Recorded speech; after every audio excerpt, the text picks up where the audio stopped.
পাখি ঘরে বসে কাঁদছে। রায়ান আজ মেয়েটাকে অনেক মেরেছে প্রান্তর করা কাজটির জন্য, অথচ পাখি জানতই না প্রান্ত আর আয়নার সম্পর্ক ছিল। বিয়ের বেশ কয়েকদিন হয়ে গেল, কিন্তু এখনও গোলাপজানের সঙ্গে ভালোভাবে কথা বলতে পারছে না মেয়েটা।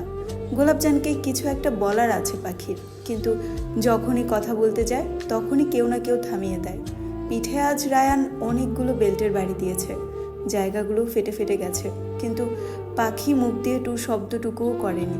শেষমেশ রাজিয়া আর পরিবিবি এসে থামায় রায়ানকে। আর আঞ্জুমান যে আয়নাকে নিয়ে ঘরে ঢুকেছে তো গেছেই, সারাদিন পার হয়ে গেল, বের হওয়ার নাম নেই। আজ সারাটা দিন গোলাপজান কামরায় কাটায়, কারণ তার কামরার বাইরে যাওয়ার অনুমতি নেই, তাই সেই ব্যালকনিতে বসেই কাটায় দিনটা। আজ খুব আব্বা আম্মার কথা মনে পড়ছে, কত সুন্দর ছিল দিনগুলো তাদের, সুখের সংসার, কোনো কিছুর অভাব ছিল না, ভালোবাসায় ভরপুর জীবন ছিল তাদের। কিন্তু এক রাতেই সব শেষ। আসবো? দরজায় দাঁড়িয়ে আয়নাকে দেখে গোলাপজান একটু অবাক হয়। জি আসুন আপা, তুমি আমাকে নাম ধরেই ডাকতে পারো, কিন্তু আপনি তো আমার বয়সে বড় আপা। আরে ওইটা কোনো ব্যাপার না, মান্নাত ভাইয়ের ছোট মানে তোমারও ছোট আমি, বুঝেছো ভাবি? জি বসি? জি অবশ্যই। একটা কথা বলি? বলুন। তুমি দেখতে অনেক সুন্দর, আমার প্রথম তোমাকে দেখলে অনেক হিংসা হতো। কেন? এই যে তুমি এই গ্রামের সবচেয়ে সুন্দর। গোলাপজান মলিন হাসে, তারপর হেঁটে আবার ব্যালকনিতে চলে যায়। আয়নাও পিছন পিছন ব্যালকনিতে যেয়ে দাঁড়ায়। জানো ভাবি, আমিও মান্নাত ভাইকে পছন্দ করতাম, কিন্তু ভাইয়া কখনো আমার সাথে ভালো করে কথা অবধি বলে না। তোমাকে বিয়ে করার আগ পর্যন্ত ভেবেছিলাম প্রেম যার সাথেই করি না কেন, বিয়ে তো মান্নাত ভাইকেই করব। আমিই হব মঞ্জিল বাড়ির দ্বিতীয় ছেলের বউ। দ্বিতীয় ছেলে? ও মা, তুমি জানো না এই বাড়ির আরেক ছেলে আছে? কি? হ্যাঁ, আরমান ভাই, মান্নাত ভাইয়ার বড় ভাই। কিন্তু এই গ্রামের কেউ জানে না উনি বেঁচে আছেন। উনি 15 বছর আগে কোনো এক কারণে অনেক অসুস্থ হয়ে যায়, প্রায় মৃত্যুর মতো অবস্থা হয়ে গিয়েছিল। পরে ফুপা মান্নাত ভাই আর আরমান ভাইকে বিলেত পাঠিয়ে দেন, এবং কিছুদিন পর গ্রামের সবাইকে বলেন ভাইয়া চিকিৎসা চলাকালীন মারা গেছে। কিন্তু কেন বলেছেন এটা জানি না, শুধু জানি এই কথা এই বাড়ি ছাড়া আর কারও কানে যাওয়া নিষেধ। তুমি এই বাড়ির বউ, তাই তোমার জানা উচিত। গোলাপজান আয়নার কথা শুনে অবাকের চরম পর্যায়ে। এটা সে কি শুনলো? এত বড় ব্যাপার তাকে কেউ এই 1 মাসে জানানোর প্রয়োজন মনে করলো না? আজকে যদি আয়না না বলতো, তাহলে আজকেও এই বিষয়টা অজানাই থাকতো। হঠাৎ করে গোলাপ বাগানের দিকে নজর পড়ে গোলাপজানের। ওখানে কেউ একজন আছে। আছে কেউ একজন, কিন্তু কে? চাদর দিয়ে পুরো শরীর ঢাকা। এই ভাবি, কোথায় তাকিয়ে আছো? এদিকে ঘুরো। আয়নার কথা শুনে ধ্যান ভাঙে গোলাপজানের, এবং আয়নার দিকে ঘুরতে যেয়ে ওই অচেনা অবয়বটাকে হারিয়ে ফেলে। নিচে তাকিয়ে দেখার চেষ্টা করে, খোঁজে কই গেল মানুষটা, কিন্তু হারিয়ে ফেললো। কোথাও খুঁজে পেল না। ডানে বামে সব দিকে তাকালো, কিন্তু কোথাও নেই। এদিকে পাখির শরীরটা বেশি ভালো নেই, তাই আজ রান্নাঘরে বা কামরার বাহিরে বের হয়নি। রায়ান এসে একবার দেখে গেছে, কিন্তু পাখির কাছে আসেনি। আজকে আবার আফতাব হাসানের কথায় পাখির বাবার বাড়ি যেতে হয়েছিল তার, কিন্তু পান্না মিয়ার সাথে কোনো কথাই সে বলেনি, শুধু বোনের বিয়ের ব্যাপারে বলে এসেছে। এদিকে মেহেরবান গোলাপজানকে নিচে ডেকে পাঠিয়েছে।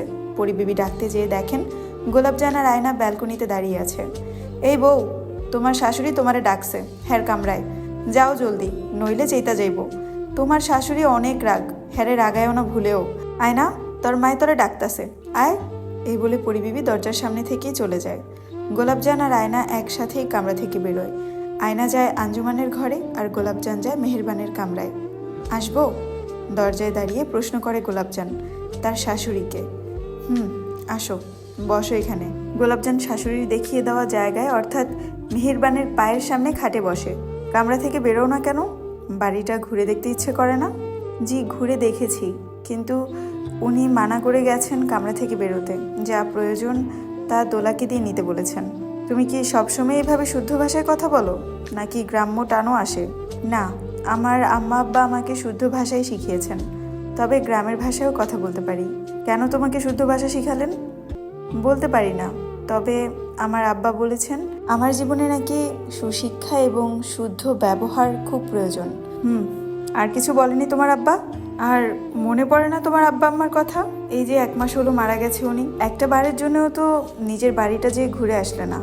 না মানে উনি তো আমাকে বাড়ি থেকে বের হতে মানা করেছে। এছাড়া আমার তো ইচ্ছে করে আমার বাড়িতে যেতে, কিন্তু উনি রাগ করবেন। সমস্যা নেই, আমি রাকিবকে বলে দিব তোমাকে যেন তোমাদের বাড়িতে দিয়ে আসে। 2-1 দিন ওখানে থেকে এসো, ভালো লাগবে।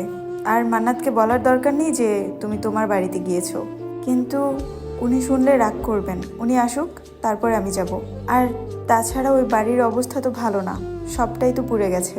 না না, আমি রাকিব আর রায়ানকে দিয়ে পুরো বাড়ি পরিষ্কার করিয়েছি, নতুন করে টিন লাগিয়েছি। চেয়েছিলাম ইট বালু দিয়ে বিল্ডিং করার, তবে মান্নাত মানা করেছে। বলেছে তুমি নাকি গ্রামের বাড়ি পছন্দ করো, আর তোমাদের বাড়ি তোমাদের বাড়ির মতোই যেন থাকে। তাই সব কিছু ঠিকঠাক করে দিয়েছি, শুধু পোড়া টিনগুলো সরিয়ে দিয়েছি। চাইলে যেয়ে দেখে আসতে পারো।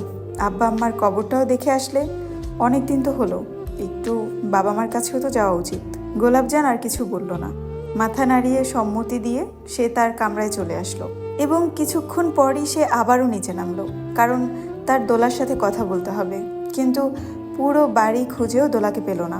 এদিকে মান্নাত ঢাকায় গিয়েছে প্রায় 3 দিন হয়ে গেছে, দোলাকেও 2 দিন ধরে পাওয়া যাচ্ছে না। পুরো বাড়িতে মনমরা হয়ে থাকে গোলাপজান, কারোর সাথে তেমন কথাও হয় না। আয়না সেই 2 দিন আগে এসেছিল, এখন আর আসে না। সে তার বিয়ে নিয়ে ব্যস্ত। পাখির শুনেছে অনেক জ্বর, তাই পাখিও ঘর থেকে বের হয় না। তবে গোলাপজানের যেতে ইচ্ছে করে তার শোয়ের কাছে, কিন্তু রায়ানের কারণে সে কামরায় ঢুকতে চায় না। রায়ানকে দেখতে তার খুবই বিচ্ছিরি লাগে এবং তার দিকে তাকায়ও খুবই জঘন্যভাবে। সব কিছু মিলিয়ে তার কাছে দিনগুলো বিদঘুটে লাগছিল। সব শেষে সে সিদ্ধান্ত নিল সে তার বাবার বাড়িতে যেয়ে একটু দেখে আসবে এবং বাবা মার কবরটাও দূর থেকে দেখে আসবে। অনেক দিন তো হলো তাদের ছাড়া সে থাকছে। আলমারি খুলে সবুজ রঙের একটা জামদানি বের করলো এবং সেই শাড়িটা খুব সুন্দর করে পরলো। খুব ঢেকে ঢুকে পরলো শাড়িটা, যাতে করে কোনো দিক দিয়ে এক বিন্দুও তার পেট কিংবা শরীরের বাকি অংশ দেখা না যায়। তার মনে আছে সেই দিনের কথা, যেদিন মান্নাত তাকে শরীর ঢেকে শাড়ি পরার হুঙ্কার দিয়েছিল এবং বলেছিল শাড়ি পরলে সব সময় যেন ঢেকে পড়ে এবং কারো সামনে যেন তার শরীরের অংশ বিশেষ দেখা না যায়। শাড়ি পরতে পরতে ভাবছিল সে একটা সময় কতটা পর্দাশীল ছিল। তার বোরখা ছাড়া সে বের হতো না, অথচ এ বাড়িতে আসার পর তার বোরখা কোথায়? একটা বোরখাও নেই। বাবার বাড়িতে ছিল, পরের দিন আনার কথা ছিল, কিন্তু যেদিন বিয়ে হলো সেই দিন তো পুরে সব কিছু ছাড়খাড় হয়ে গেল। তারপর আর কারো মনে হয়নি যে গোলাপজানকে বোরখা কিনে দেওয়ার কথা। হঠাৎ করে গোলাপজানের আব্বার কথা খুব মনে পড়লো। আগে যখন আব্বা একটা বোরখা কিনতে যেত, তখন মনে করে 3টা বোরখা নিয়ে আসতো, একটা গোলাপজানের মায়ের জন্য আর 2টা গোলাপজানের জন্য। আমার মেয়েটা গোলাপ ফুলের মতো সুন্দর, এই ফুলে যেন রৌদ্রের আলো না লাগে, তাহলে আমার শখের ফুলটা মুরঝিয়ে যাবে। আব্বা যদিও গোলাপজানকে ফুল দিয়ে বুঝিয়েছেন, কিন্তু গোলাপজান ঠিকই বুঝতো কথাটা রৌদ্রের ছিল না, কথাটা ছিল মানুষের কুনজরের। মানুষ যেন গোলাপজানের দিকে নোংরা নজর দিতে না পারে, তাই গোলাপজানকে সবসময় ঢেকে রাখতো। কিন্তু আজ গোলাপজানের আব্বা নেই, তাই আব্বার বলা কথাগুলোরও গোলাপজান পালন করতে পারছে না। হঠাৎ করে গোলাপজানের মনে হলো বোরখা নেই তো কি হয়েছে, বড় ওড়না দিয়ে সুন্দর করে নিজের শরীরটা ঢেকে নেওয়া যায়। এবং গোলাপজান তাই করলো। সবুজ শাড়ির উপর একটা বড় কালো ওড়না দিয়ে সুন্দর করে মাথাটা ঢেকে নিল এবং পুরোটা শরীর মাথা থেকে কোমর অবধি ঢেকে নিল। মেহেরবান গোলাপজানকে বলেছে রাকিব নিয়ে যাবে তাদের বাড়িতে এবং রাকিব নিচে বৈঠকখানে অপেক্ষা করছে। হ্যালো, আসসালামু আলাইকুম এভরিওয়ান, আমি জান্নাত রহমান আপনাদেরকে গোলাপজান গল্পটি পড়ে শোনাচ্ছি, যেটা লেখিকা এবং কণ্ঠে দোনোটাই হচ্ছে আমি, জান্নাত রহমান। এই স্টোরিটির 12তম পর্ব পড়ে শোনালাম, যেটা এখনও আমি লেখায় আপলোড করিনি। আগেই হচ্ছে ভয়েস ওভার দিয়ে দিয়েছি, যাতে করে আমার লেখাটা কখনো কপি না হয়। 12তম পর্বটি তোমাদের কাছে কেমন লেগেছে অবশ্যই জানাবে, এবং যদি ভালো লাগে তাহলে আমি 13তম পর্ব লিখব। আর এই স্টোরিটির ভালো ভালো রেসপন্স পেলে অবশ্যই আমি এটা লেখাটা কন্টিনিউ রাখবো। তো সবাই ভালো থেকো, সুস্থ থেকো, আর 13তম পর্বের অপেক্ষায় থেকো। টাটা।